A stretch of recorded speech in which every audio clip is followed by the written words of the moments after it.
Bienvenue à toutes et à tous dans ce numéro des enjeux politiques. L'Union européenne, les États-Unis, les Nations unies n'ont pas, après 2 mois, pu mettre un terme au conflit russo-ukrainien. Fidèle à sa première carrière professionnelle, Zelensky, la belle victime du XXIe siècle, semble sereinement adapter la situation, que dis-je, la crise russo-ukrainienne, à sa guise, telle qu'il le faisait dans ses productions cinématographiques à la veille de son avènement au pouvoir. Poutine, quant à lui, fonce, chasse, brime et confond civils et militaires ukrainiens. Mais cette crise russo-ukrainienne, rassurez-vous, ne fera pas le menu de ce numéro des enjeux politiques. C'est plutôt tout autre menu que nous vous proposons ce jour. Nous allons plutôt aborder le choix, sinon la médiation qui sera confiée plus ou moins au président togolais Faure Gnassingbé. Eh bien, la question sera posée aux deux invités. Est-ce le meilleur choix? Toujours à propos du Mali, eh bien, nous aborderons la rupture des accords de défense avec la vieille patrie coloniale, la France, et puis parlons toujours de la République malienne. Eh bien, il prend corps depuis quelques jours un nouveau deal. Que dis-je? Est-ce la remise en cause du couple franco-allemand? Eh bien, la question sera posée à Morgan Metodji, à Sogba et à Hamzat Abdoulaye. Hamzat Abdoulaye qu'on ne présente plus. Il est consultant, analyste politique. Hamzat Abdoulaye, bienvenue. Merci de votre disponibilité. Merci, monsieur le journaliste, et bonsoir aux téléspectateurs. Face à vous, je le disais tantôt, c'est bien Morgan qui serait bien inutile de vous présenter à nouveau. Il est le responsable du cabinet conseil Morgan Consulting, c'est bien cela. Morgan Training. Morgan Training, je vais y arriver, qui vous fait dans l'incubation géopolitique, dans la pratique diplomatique et géopolitique, dans du coaching de langue anglaise et la traduction de différents documents en anglais. Merci pour la disponibilité, merci de nous aider encore une fois à mieux appréhender, à mieux comprendre l'actualité sociopolitique et économique au-delà des frontières du Bénin. Je l'ai dit, le conflit russo-ukrainien ne fera pas cette fois-ci le menu, même si j'y ai accordé deux phrases à l'entame de ce numéro des enjeux politiques. Je vous convie sur le continent africain. On va s'intéresser à ce nouveau rôle dans lequel pourra se retrouver si tout va bien, les toutes prochaines heures, les tout prochains jours, les toutes prochaines semaines, le président togolais Faure Gnassingbé, qui sera ou non le médiateur dans cette presque crise diplomatique qui oppose la République malienne je dirais 2 instances sous-régionales, parce qu'il n'y a pas que la CEDEAO, il y a aussi l'Union africaine qui a maille à partie avec la République malienne, parlant surtout de la junte malienne qui a de mal à se définir un calendrier qui concorde avec la volonté de ces instances sous-régionales que sont bien évidemment la CEDEAO et l'Union africaine. Alors, Faure Gnassingbé dans un nouveau rôle. Vous l'y voyez vraiment?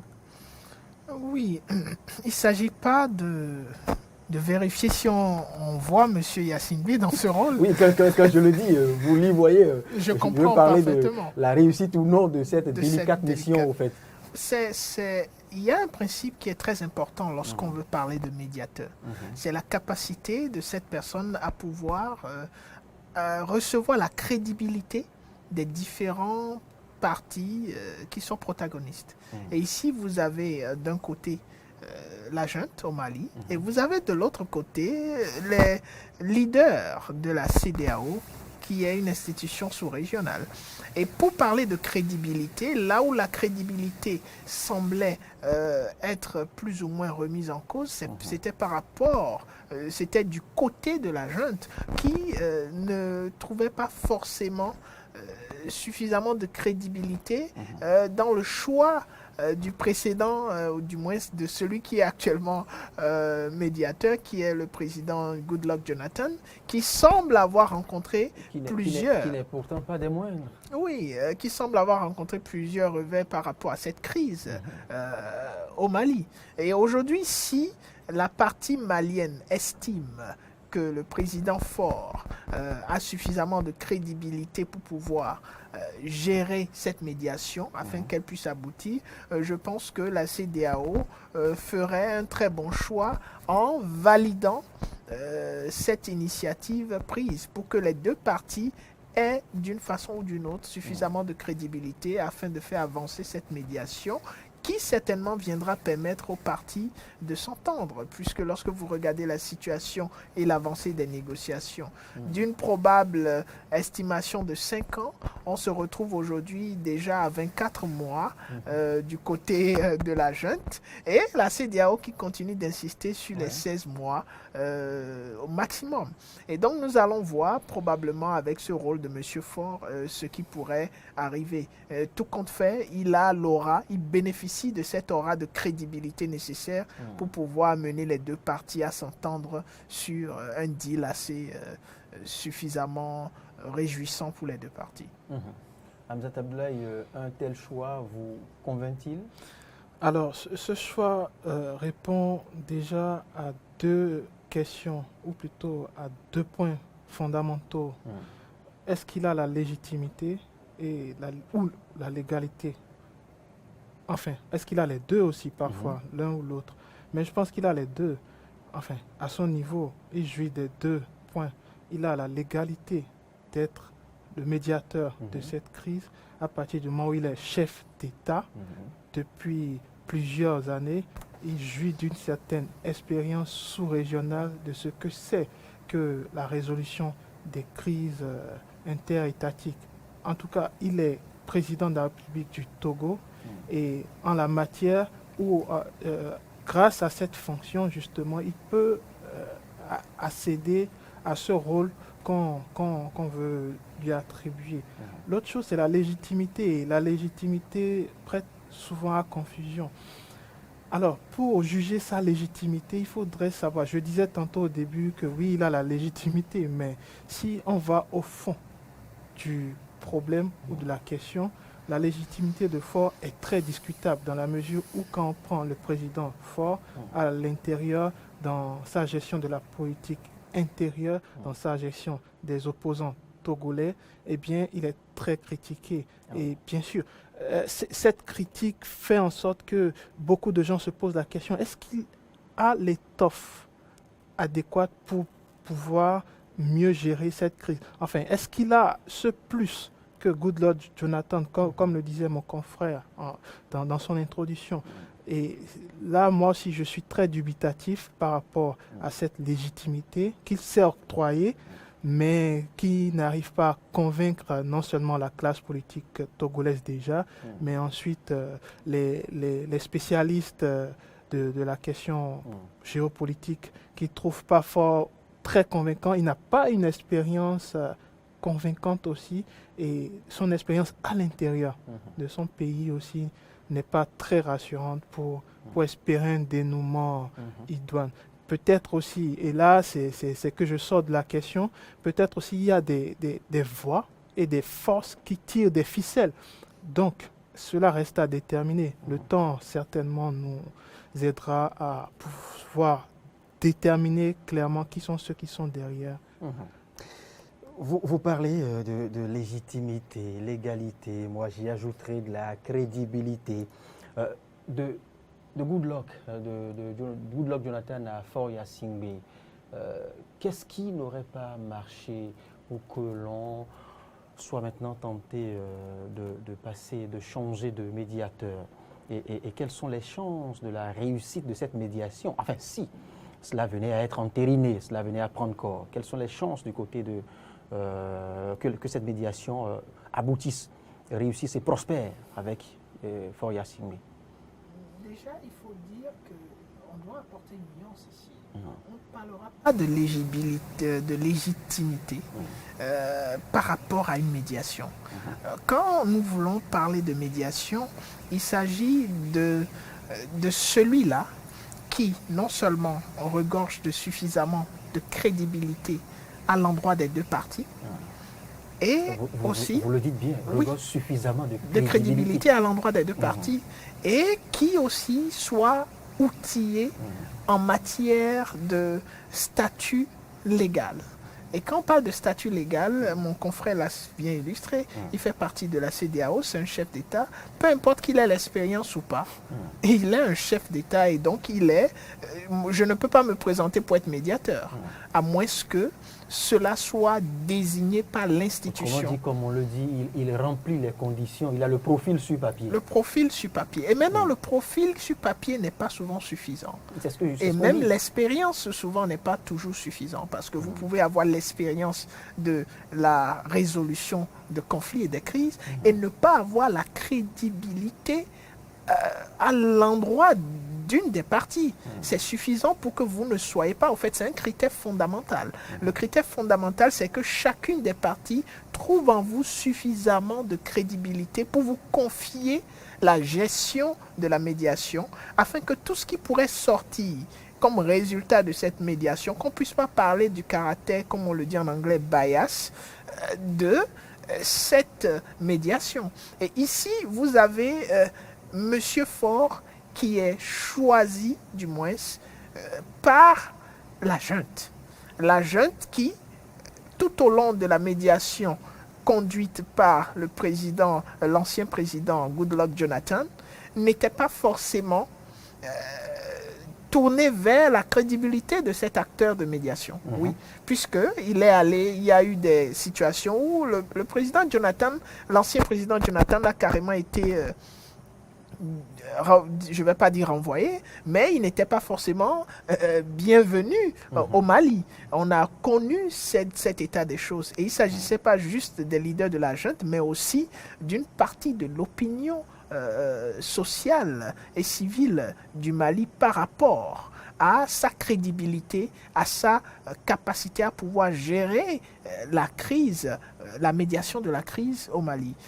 Et ici, dans le cas pratique que nous avons, Monsieur Faure Gnassingbé, c'est-à-dire le président Gnassingbé, a tout ce qu'il faut aujourd'hui, tout ce qu'il faut sur le plan de la crédibilité pour conduire à bon terme cette médiation. Crédibilité, vous dites? Oui, la crédibilité. En matière d'expérience, on pourrait lui dire qu'il n'a pas d'expérience dans la gestion et la résolution des conflits. Pourquoi? Parce que M. Jonathan Goodluck a suffisamment eu l'opportunité d'intervenir en tant que médiateur sur le continent africain. En matière de légalité, il est totalement dans son droit parce qu'il fait partie normalement de l'ensemble des chefs d'État de la CEDEAO qui a décidé de sanctionner le Mali. Et n'oublions pas qu'il a entériné d'une façon ou d'une autre, il y a quelques semaines, la décision de l'UEMOA qui estimait que ces sanctions en étaient d'une façon de trop et que ne trouvait pas forcément une base suffisamment légale et ne devrait pas s'appliquer au Mali. Il a dit effectivement qu'il trouvait ces sanctions plus ou moins un peu pas forcément dans l'ordre et cela montre d'une façon, c'est une sorte d'ouverture et que le Mali a pu saisir et donc qui peut le permettre d'amener les deux parties à s'entendre. Le président Faure Gnassingbé, le probable ou le potentiel médiateur semble avoir, si je vous comprends bien, et la confiance de la junte malienne. Mais est-ce suffisant, est-ce un fait suffisant pour réussir cette nouvelle mission qui lui sera confiée? Parce qu'il n'y a pas que la junte, je dirais le landerneau politique malien n'est pas que constitué de la junte. Il y a les autres partis et les partis de l'opposition. Tout cet ensemble adhérera-t-il véritablement et facilement à cette nouvelle mission confiée au président Faure? Je pense que l'objectif, c'est de sortir de la crise. Est-ce qu'on ne le croira pas médiateur d'un camp ou médiateur d'une aile? C'est bien possible, mais je crois qu'on n'en est pas encore là, parce que l'objectif, c'est la sortie de la crise.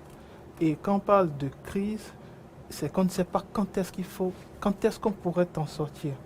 D'où l'intervention d'un médiateur pour faciliter les échanges, pour faciliter le dialogue et pour proposer des pistes de sortie. Et vous le dites bien, quand il y a crise, c'est qu'il y a forcément une ou plusieurs parties qui s'opposent autour d'un certain sujet. Justement, et j'allais en venir. Je ne vous arrête pas, rassurez-vous. Et au départ, déjà, il nous semble, peut-être que c'est peut-être des supputations, il nous semble que cette junte déjà adhère plus ou moins à cette médiation, enfin au choix du président Faure.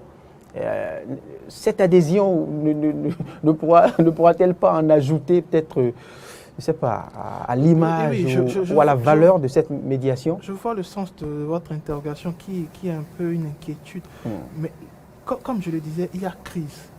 Et quand il y a crise, tout le monde veut en sortir. C'est vrai, les dernières actions, surtout ces dernières semaines, ont prouvé que la junte malienne est prête à tout pour rompre le cordon ombilical avec la France. Et c'est là où l'opinion collective, l'opinion sociale du Mali rejoint à 100% cette junte. Et les partis politiques aussi adhèrent aux décisions de cette junte pour l'instant. Donc, fondamentalement, le choix porté vers Faure Gnassingbé à l'intérieur du Mali est soutenu non seulement par les partis politiques, mais aussi par la population. Mais je le réitère, je mets toujours l'accent sur ça. Est-ce que Faure a la légitimité? C'est uniquement sa légitimité qui peut faire débat. Sinon, l'objectif étant de sortir de la crise, et le président Faure ayant mené depuis plusieurs mois des actions justement dans le sens où il veut en quelque sorte prendre le lead, un certain lead sous-régional, ou en tout cas y participer. On a suivi son allocution avec le président Ouattara à Abidjan, où il disait que le rôle des chefs d'État de la CEDEAO doit être renforcé. L'image des chefs d'État doit être renforcée. Ils savent que la mission est difficile, mais qu'en s'écoutant, en se voyant, en se parlant, ils peuvent y aboutir, c'est-à-dire trouver des solutions aux problèmes qui existent dans la CEDEAO. Donc, il avait déjà commencé son pèlerinage à travers cette intervention à Abidjan, en montrant qu'il a l'étoffe, qu'il a la légalité pour pouvoir mener une mission pareille. Quand la légitimité, c'est uniquement à l'intérieur, où je disais tantôt que il est décrié dans l'opinion nationale togolaise, et bien d'autres organisations ont souligné sa façon très difficile. Les restrictions de la liberté, exactement, ou des libertés au Togo et autres. Ça fait parler, ça fait jaser, non seulement au Togo, mais aussi à l'international. Donc, quand vous héritez aussi d'un pouvoir séculaire... Bon, on va pas parler d'un héritage, mais là, en parlant de la crise malienne, en évoquant cette crise malienne, vu qu'il faut sortir de la crise, eh bien, Faure, il jouit un peu de celui qui a un costume neuf.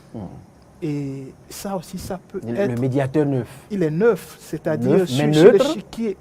Je passe sur l'échiquier sous-régional, en termes de médiation, en termes d'intervention. Oui, le médiateur semble neutre, mais... Alors, le médiateur... semble neuf, mais neutre. Neuf et neutre. Les deux? Puisque depuis le début de cette crise, de ce conflit, malgré certains chefs d'État ont quand même réagi de façon... Il n'a pas manqué de réaction non plus. En fait, ces réactions ont été très subtiles. Ces réactions ont été très subtiles. Et là, ça rejoint le caractère de celui qui veut en tout cas montrer qu'il a l'étoffe, le caractère pour pouvoir gérer. Quoique cette étoffe, elle est tout de même très neuve. Et ça aussi, ça pèsera dans la balance. Puisqu'on parle d'une médiation entre les institutions comme la CEDEAO, l'Union africaine et les États comme la France, qui de plus en plus semblent dans une situation très compliquée, en tout cas par rapport aux relations diplomatiques avec le Mali. On espère en tout cas qu'ils vont aboutir à leur objectif, c'est-à-dire sortir de la crise et trouver des pistes de solutions crédibles. Morgan, poursuivons. Je ne sais pas si vous voulez réagir à la posture, à la lecture de Hamzat. Sinon, je voulais plutôt vous demander quels sont les arguments qui peuvent militer en faveur non seulement du choix, mais de la réussite de cette mission de Faure Gnassingbé, de cette mission de médiation. Alors, déjà, il y a quand même quelques arguments. Mais pour commencer, j'aimerais, comme vous l'avez suggéré, apporter quelques éléments au développement de mon confrère, en commençant par dire que Lorsqu'on parle de médiation, c'est toujours entre des parties en conflit. Et ici, les parties en conflit, c'est uniquement la junte au pouvoir et la CEDEAO. Toute autre partie, que ce soit de la société civile, n'est pas concernée par la médiation. Et donc, ce qui ne remet pas ou ne met pas sur le tapis la légitimité que le président Faure peut avoir, aussi bien à l'endroit des citoyens togolais qu'aux yeux des citoyens d'autres pays, des pays concernés.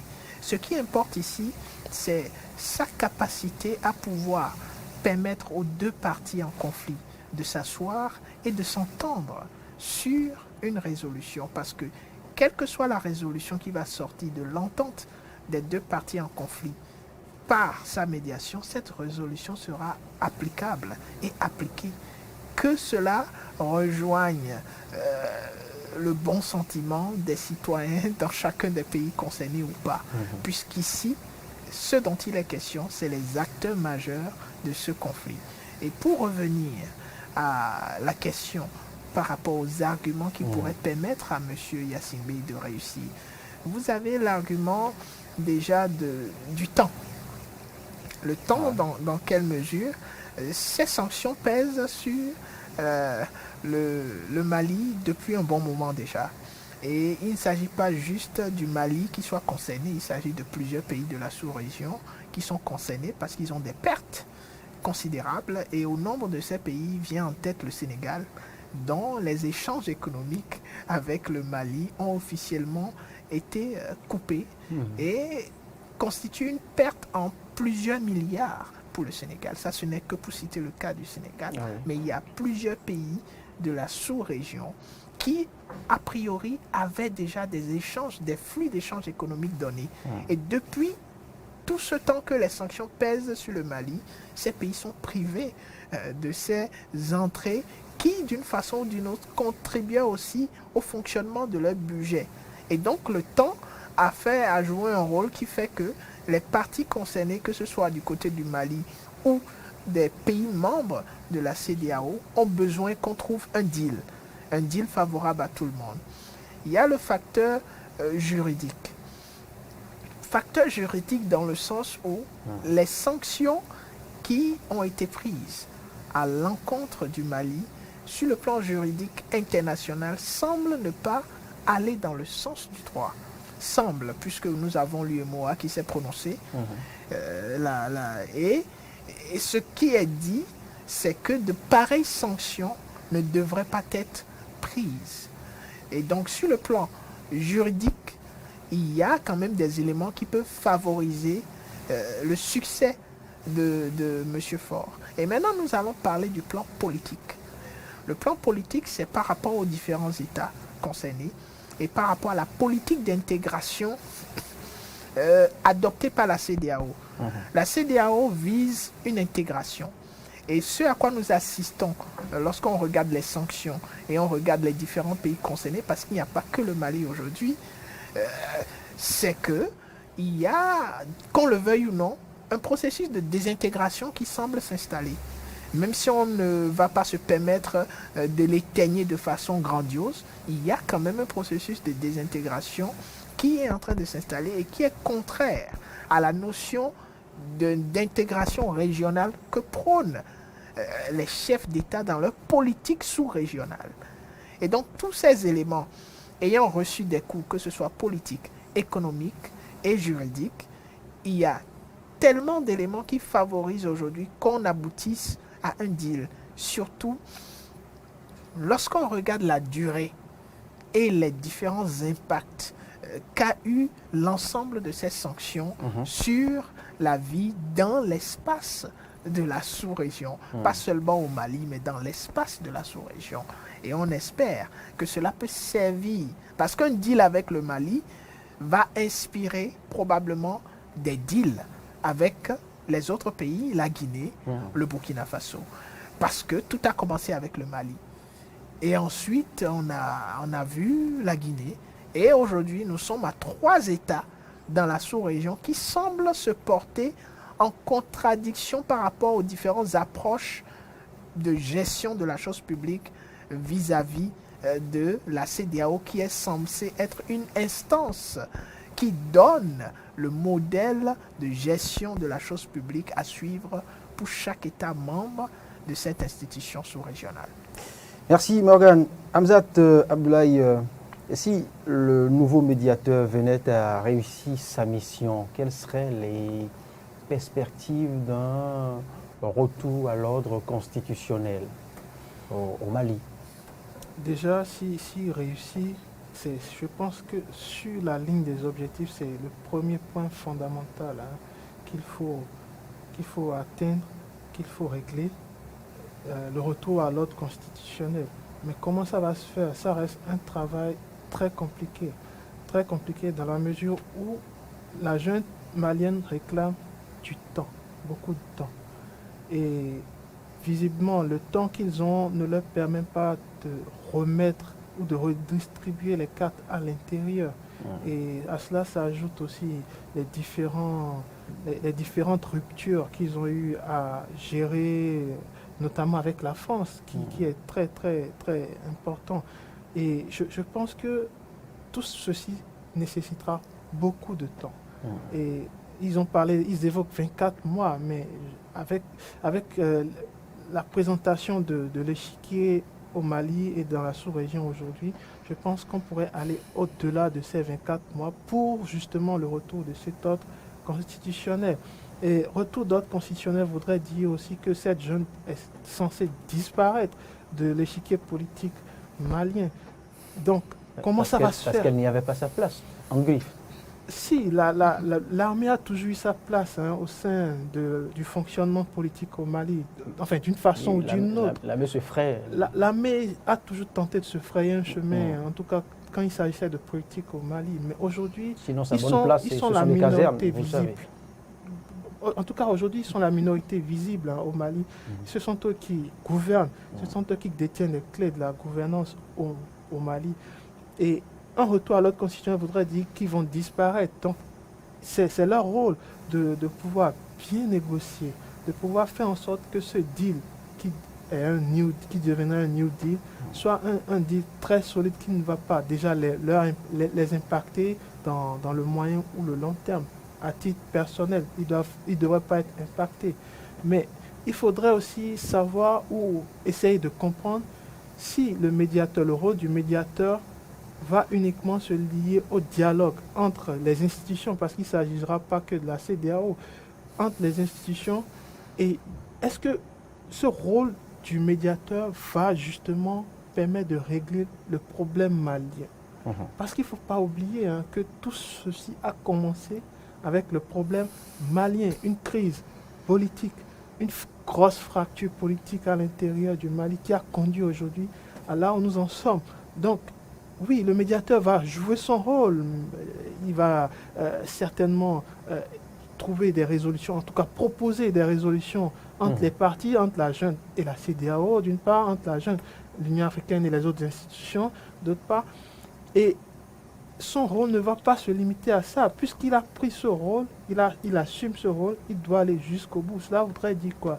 Cela voudrait dire quand le processus va être entamé ou entériné, il va se charger de veiller à ce que ça soit suivi jusqu'au bout. Donc, il sera tenu pour responsable des différentes conséquences qui surviendront dans l'après-conclusion du deal. Je suis peut-être un peu dubitatif par rapport au rôle de Faure, mais je reste confiant parce que la junte malienne a en tout cas pris la bonne décision en allant vers Faure, en allant vers une piste de sortie. Cela voudrait dire que ce n'est pas toujours l'opinion qu'on s'est forgée, en tout cas que les médias ont forgé de la junte, c'est-à-dire une junte classique renfermée, qui est très autoritaire. C'est pas vraiment l'image que cette junte veut donner. Cette junte veut montrer surtout... non, mais au départ, cette junte était carrée, tel que vous le déclinez. Oui, il fallait trouver... Dos mu et isolé, dos mu et plus ou moins isolé. De plus en plus isolé. Cette junte doit trouver des solutions. Est-elle aussi forte qu'au départ?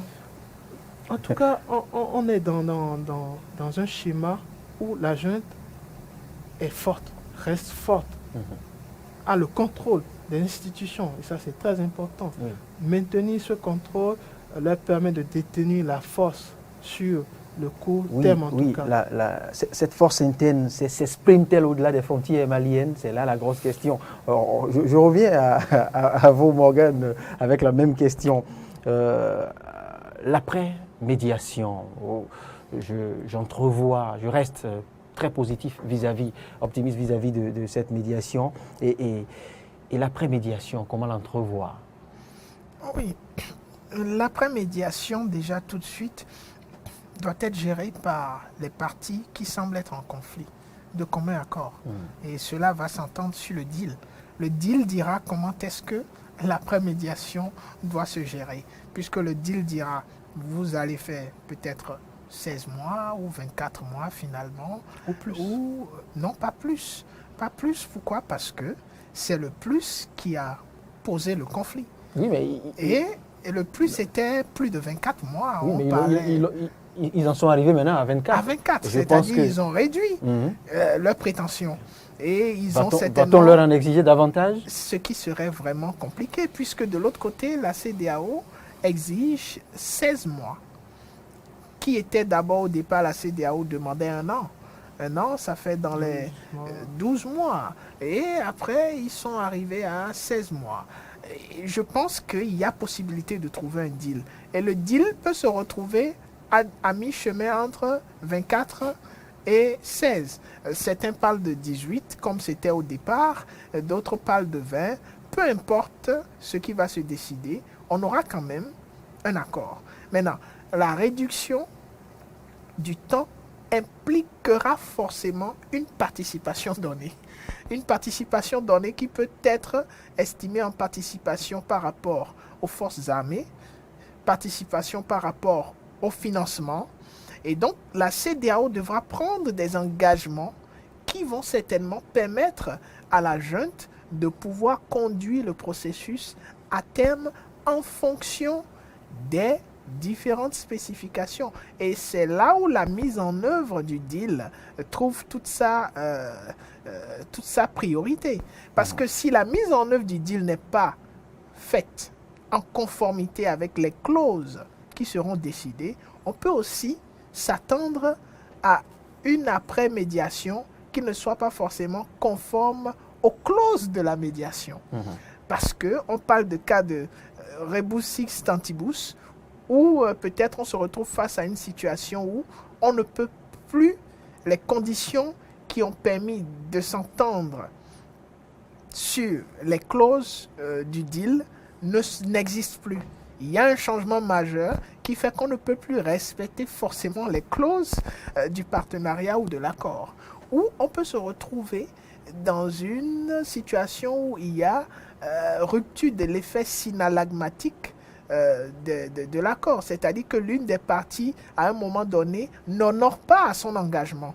Ce qui, tout de suite, permet à la partie, à l'autre partie, de ne pas forcément honorer à ses engagements. Donc la mise en œuvre et le suivi de la mise en œuvre du deal qui pourrait être issu de cette médiation aura un rôle très important par rapport au déroulement de l'après-médiation. Et donc l'après-médiation devra forcément conduire, si tout est fait dans les règles de l'art, à une transition paisible qui va permettre de retourner à l'ordre constitutionnel. Et cet ordre constitutionnel va devoir encore être défini. Va devoir être défini parce que c'est quoi l'ordre constitutionnel? Est-ce l'ordre qui a préexisté à cette situation de crise ou est-ce l'ordre qui sera déterminé par la transition? Parce que dans l'agenda de la transition, certainement, vous avez un aspect qui concerne les tests et certainement ce test fondamental-là qu'est la Constitution qui va régir désormais le fonctionnement de l'État malien.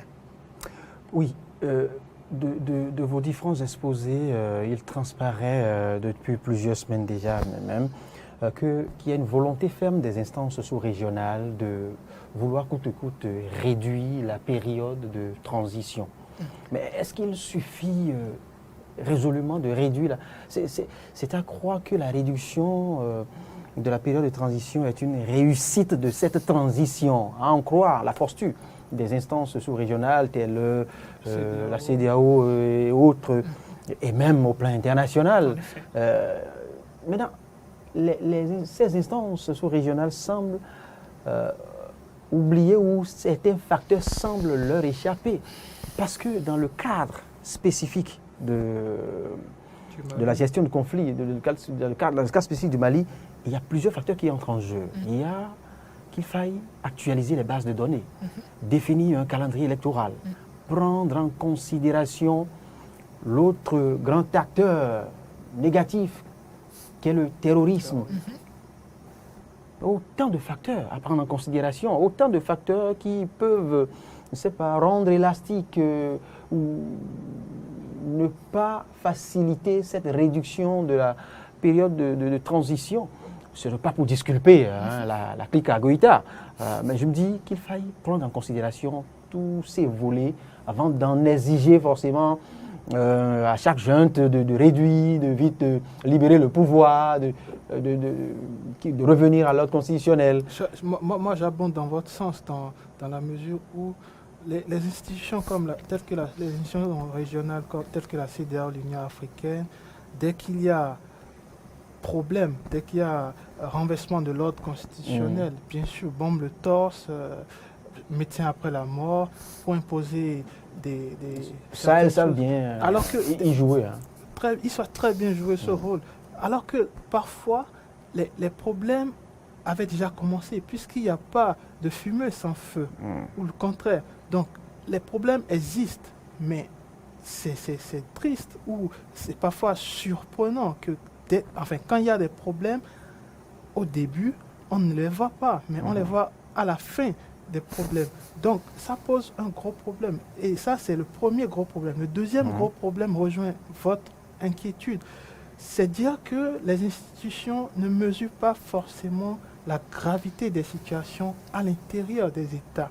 Et c'est un problème qui est insoluble depuis plusieurs années. C'est-à-dire, quand le problème se pose, avec quel œil, avec quelles lunettes, avec quel microscope ils arrivent à décrypter qu'il faut 16 mois, qu'il faut 12 mois impérativement pour loin des régler réalités de chaque État. C'est très loin des réalités des États. Les institutions doivent se réinventer. Nous sommes à l'ère de la réinvention parce que si ça n'arrive pas, eh bien les problèmes vont survenir, surtout les problèmes liés à la crise de la démocratie en Afrique. Ça va perdurer, mais on va être confronté à chaque fois on sera confronté à chaque fois au même mur, à la même façade qui ne résout aucun problème.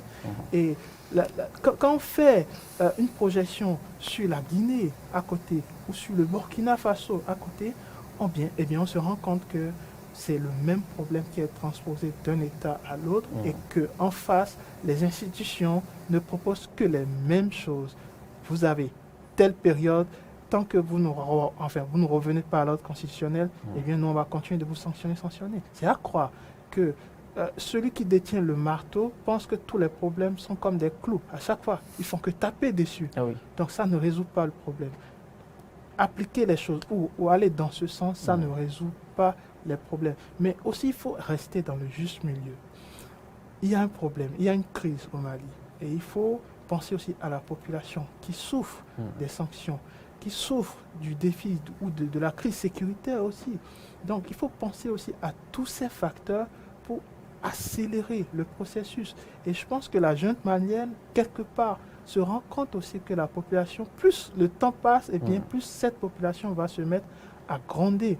Et aucune junte ne résistera à une population qui gronde en bas. Donc, il est temps pour eux aussi de se remettre en question et de trouver des compromis avec justement ces institutions pour sortir de la crise et rendre, je vais dire, tout le monde content, rendre les Maliens contents et bien sûr rendre aussi les institutions heureuses. Je pense que depuis que les différentes juntes s'étaient installées, s'il n'y avait pas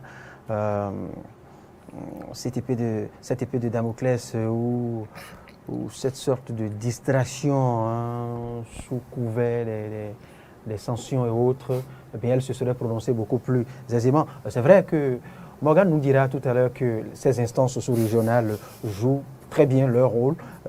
Ça ne m'empêchera pas tout de même de l'écouter. Alors, et comme vous avez déjà dit ce que je dirais, je continuerai aussi d'aller dans ce sens parce que les instances jouent leur rôle dans la mesure de leur capacité. La Vraiment. CEDEAO, oui, la CEDEAO est une instance qui représente les États. Et donc, C'est une CEDEAO des peuples. Avant non, d'être non, une non, CEDEAO des ce n'est États. pas une CEDEAO des peuples avant d'être Je une me réfère à CEDEAO la des charte. États. Non, c'est d'abord ça a été une CEDEAO. Au départ, c'est en 2000, ils ont adopté un agenda 2020. L'agenda 2020, c'était de passer d'une CEDEAO des États à une CEDEAO des peuples. L'agenda 2020 n'a pas été forcément atteint, Nous sommes mais en quand même, 2022. oui, mais quand même a montré 2 ans après.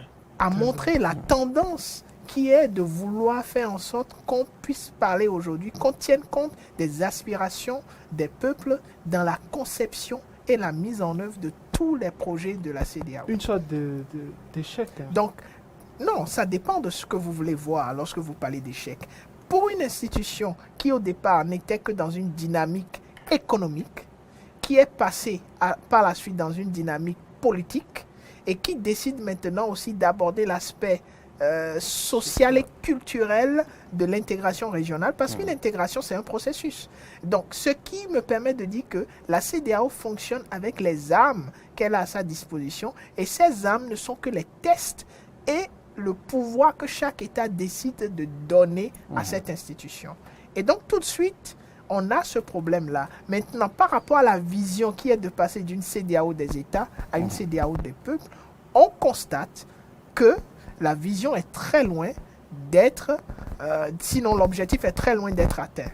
Et je dirais, pour continuer dans la logique de cette explication, que l'institution CEDEAO a fait un travail, mais devrait faire plus.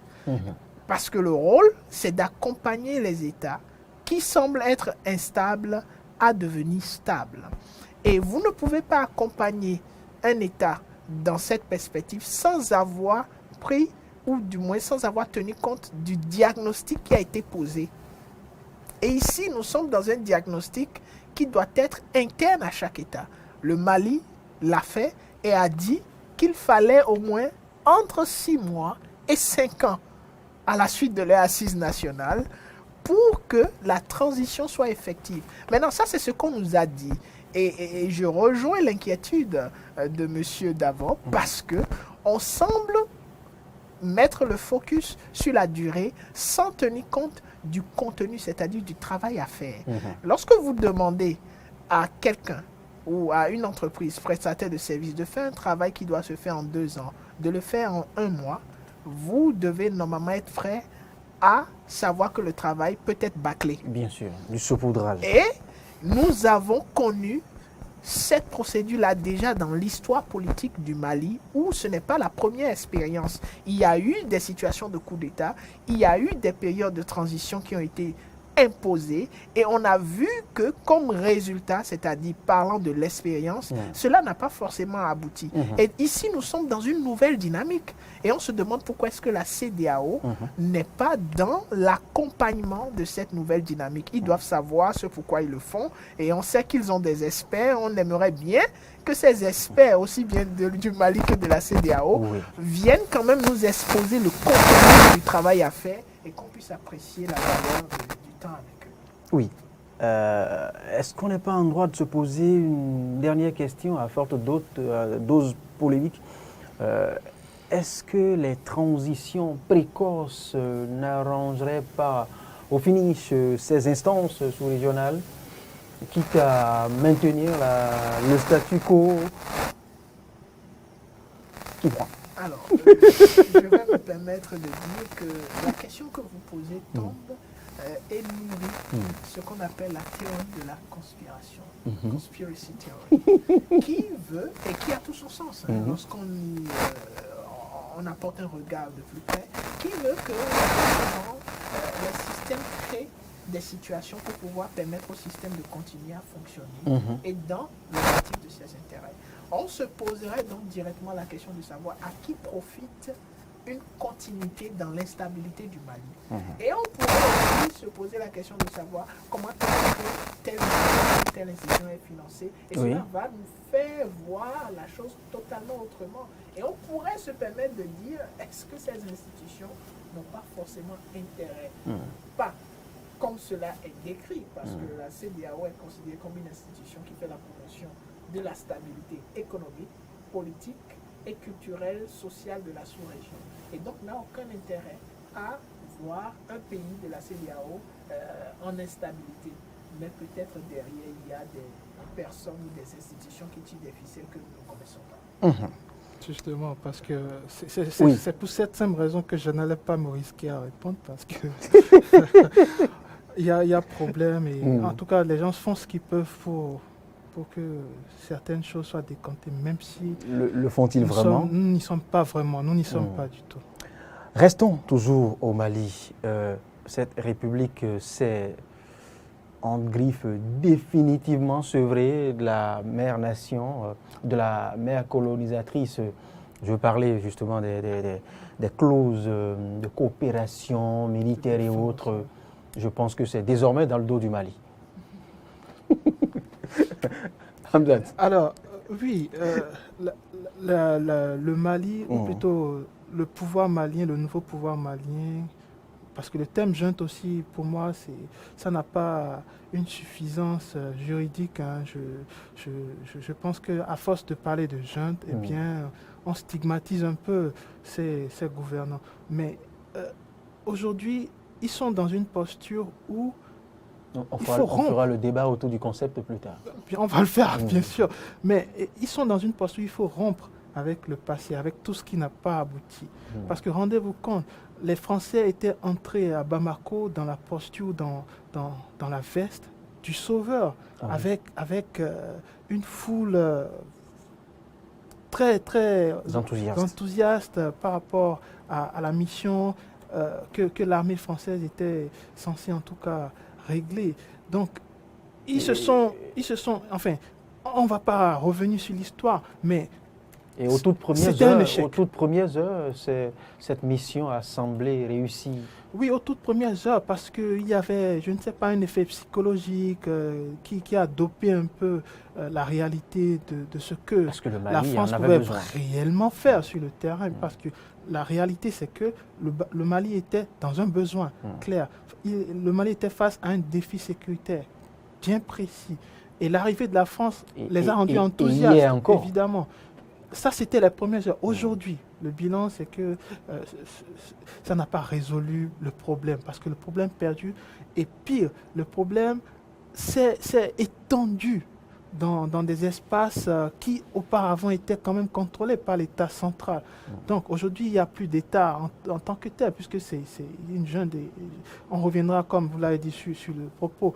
Mais aujourd'hui, le Mali veut redéfinir les tests de défense, autrefois signés dans des conditions très très obscures, très ténébreuses, j'allais dire. Donc c'est leur droit en tout cas de revenir sur ces papiers.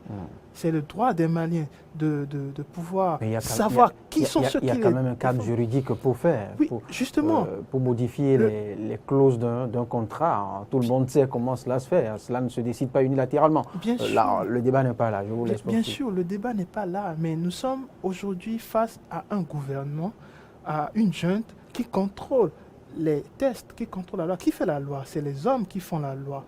Et c'est les hommes qui arrivent aussi à défaire la loi. Justement. Donc, aujourd'hui, ils sont en posture, ils ont la posture, ils ont la possibilité de le faire. Ils l'ont fait. Est-ce que c'est légitime? Ça, c'est la question aussi qu'il faut tenter de répondre. Mais je pense que...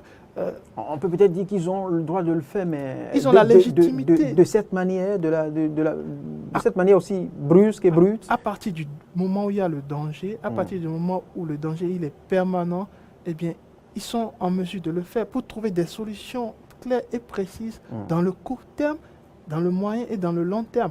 Donc, la France ne répondait plus du tout à ce court terme, à ce moyen et long terme. Donc, si ils ont pris cette décision de rupture des accords de défense auparavant signés dans des conditions que je citais d'obscures, eh bien, c'est justement pour répondre à l'avenir. Parce que l'avenir pourrait être sombre et ténébreux si on ne trouve pas des palliatifs bien clairs, bien précis par rapport au problème du terrorisme. Le Mali a avancé, a mis aussi dans la balance les propos peu diplomatiques de Jean-Yves Le Drian, des propos peut-être à la limite peu courtois vis-à-vis de la nation malienne. Mais ce n'est pas que ça. Il y a que la France aussi a semblé faire les conditions de cette rupture parce que pendant longtemps, pendant plusieurs mois déjà, le Mali est resté sans ambassadeurs en France. En France. Ça ne date pas d'aujourd'hui. Et quand il a été question de tenter de réchauffer quelque peu les relations, le choix du Mali n'a pas... la France n'a pas adhéré au choix de l'ambassadeur malien, comme quoi qu'on a trouvé peut-être très proche de la Russie, parce qu'ayant suivi une formation... Oui. Cette crise malienne, en fait, a plusieurs tentacules qu'on ne peut pas maîtriser sur ce plateau, c'est clair. Mais ce qui est certain, c'est que le Mali aspire aujourd'hui à un New Deal, à une politique nouvelle, à des partenaires nouveaux qui n'ont rien à voir avec le passé, en tout cas qui feront preuve d'une certaine efficacité sur le terrain. Je crois que c'est un choix pragmatique. Et ce choix pragmatique étatique est soutenu par la société civile, est soutenu par le peuple aussi, et les partis politiques en grande majorité. Donc, vu que l'opinion publique rejoint cette aspiration de l'État central à vouloir aller dans un autre sens. Hamzat Abdoulaye, on me signale de l'autre côté que nous avons consommé entièrement et intégralement le nombre de minutes qui nous était parti, bien évidemment. Morgane Méthodier Assogba, quelques secondes pour conclure. Oui, pour conclure, la rupture est tout à fait compréhensible.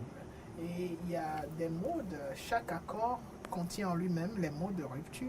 Il y a la dénonciation et il y a, comme je le disais tout à l'heure, lorsqu'une partie prend une décision unilatérale, et cela peut entraîner cela. Et que ce soit du côté de la France, parce que c'est la France qui a commencé à dire, ben écoutez, nous on s'en va du Mali, c'était une décision qui avait été prise unilatéralement, sans concertation, alors que lorsque vous avez un accord de partenariat, avant de prendre une pareille décision, il faut une concertation. Sur le plan de la dénonciation, il y a aussi les tests, les accords prévoient qu'il y ait dénonciation. J'aimerais juste aussi attirer l'attention de mon confrère qui parle de ténébreux et d'obscur, que moi je ne sais pas trop, mais ça donne envie d'apporter de la lumière. Et donc, nous allons apporter de la lumière, nous espérons qu'il n'y avait pas de ténèbres. Non, il reprend autrement, je crois, ce communiqué de l'État malien. Et ce communiqué de l'État malien dans les... Ça ne cadre pas forcément les ténèbres et tout le reste. Mais on comprend quand même qu'il y a eu ténèbres ou pas, c'est des hommes d'État qui ont signé ces contrats. Et donc, qu'ils remettent en cause aujourd'hui, ils ont aussi leur part de responsabilité. Voilà. Merci. Morgane Méthodier Assogba, merci. Hamzat Abdoulaye, merci pour votre disponibilité. On se donne rendez-vous dans 2 semaines très exactement pour lire d'autres ponts de l'actualité au-delà des frontières du Bénin. On va devoir revenir, rassurez-vous, sur cette nouvelle amitié, cette nouvelle relation ou ce nouveau partenariat entre l'Allemagne et le Mali. Qui n'est pas si nouveau.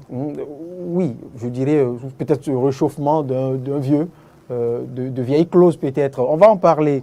On va en parler pour décrypter aussi le choix de ces nouveaux partenaires que l'État malien se propose. Est-ce le bon choix?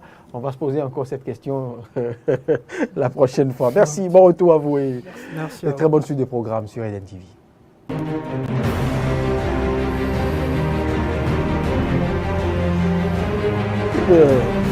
Tel qu'il me signale là.